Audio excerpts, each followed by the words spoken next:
बाबा जी, प्यारी साध संगत जी, सभी को प्यार भरी राधा स्वामी जी। आज की जो साखी हम जो आपको सुनाने जा रहे हैं, ये साखी सुनकर आपका सदगुरु पर विश्वास पक्का हो जाएगा। और आज की इस साखी में हमें यह भी पता चलेगा कि जब हम एक पूर्ण संगत महात्मा से नाम ले लेते हैं, जब हमें पुराण संगत महात्मा से नाम की बाकसिंच हो जाती है, जब उस दिन से लेकर सदगुरु कैसे हमारे आगजग रहते हैं, हमारे हर निजी मामले में वह कैसे सहाय हो जाते हैं, वह आज हमें इस साखी के माध्यम से पता चलेगा। तो साखी को कृपया पूरी सुने। साथ संगत जी, आज हम इस साखी में सुनेंगे कि जब जीवन में कोई दुख घड़ी आ जाए तो कैसे उसका सामना करें और किस उसे हमारे जीवन में दुख आते हैं दर्शकों का स्वागत करें और विषय का परिचय दें।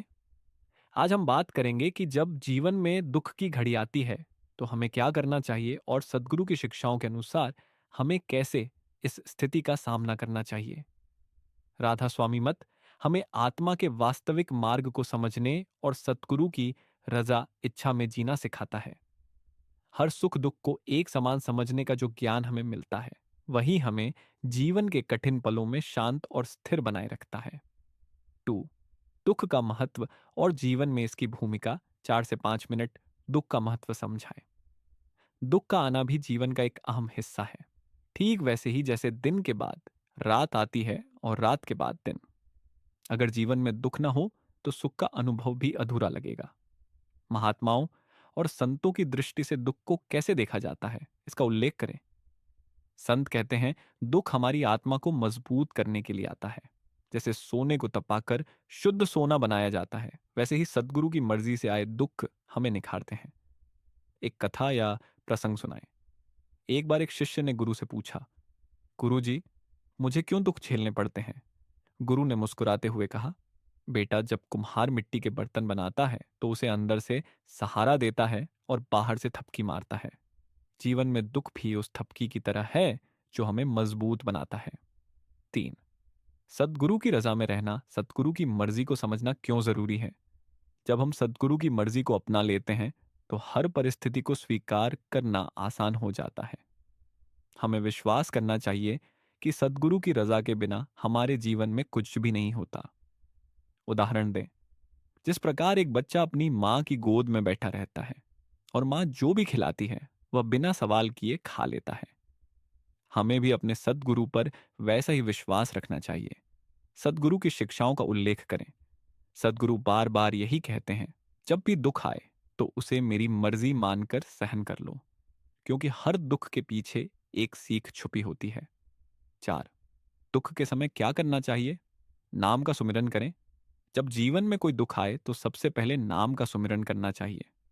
नाम का सुमिरन हमें मानसिक शांति देता है और मन के भटकाव को दूर करता है। ध्यान और भजन की शक्ति। अगर आप ध्यान और भजन में मन लगाते हैं तो आप देखेंगे कि धीरे धीरे मन शांत हो जाएगा और आत्मिक शक्ति बढ़ेगी।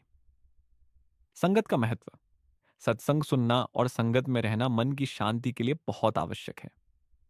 सत्संग से हमें सही मार्गदर्शन मिलता है और जीवन की कठिनाइयों का सामना करने की शक्ति मिलती है। एक कहानी सुनाए। एक किसान को उसका बेटा छोड़कर चला गया। वह बहुत दुखी हुआ। जब उसने सतगुरु से शिकायत की तो गुरु ने कहा, बेटा, जब तू फसल काटता है तो तू भी अपने खेत से अनाज के दाने निकाल लेता है। परमात्मा भी वही कर रहा है। जो तुम्हारा नहीं था उसे तुमसे छीन लिया। यह सुनकर किसान की आंखें खुल गईं और उसने गुरु की बात को समझ लिया।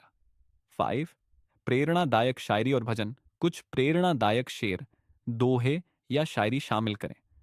हर दर्द में छुपा होता है एक गहरा सबक जो हमें सिखाता है विश्वास और सब्र का क्या मकसद। जो आया है वो जाएगा, दुख सुख सब बस खेल है। सदगुरु की मर्जी में चल, यही जीवन का मेल है। कोई प्रसिद्ध भजन का अंश गाएं या उसका उल्लेख करें।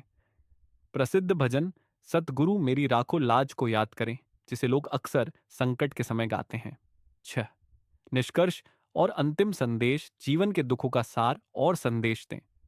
दुख आना जीवन का नियम है, लेकिन हमें इसे स्थायी नहीं मानना चाहिए। जो भी दुख आता है वह हमें कुछ सिखाने आता है। जब सदगुरु के चरणों में विश्वास रखते हैं तो हर दुख आसान हो जाता है। मुख्य संदेश दें। इसलिए राधा स्वामी सखी, जब भी दुख की घड़ी आए तो इसे सतगुरु की रजा मानकर सहर्ष स्वीकार करना, क्योंकि सतगुरु कभी हमारे साथ बुरा नहीं करते वो तो हमें अपनी बाहों में सुरक्षित रखते हैं। आखिरी अपील करें तो आज से अपने जीवन में हर परिस्थिति को सतगुरु की मर्जी समझकर अपनाएं।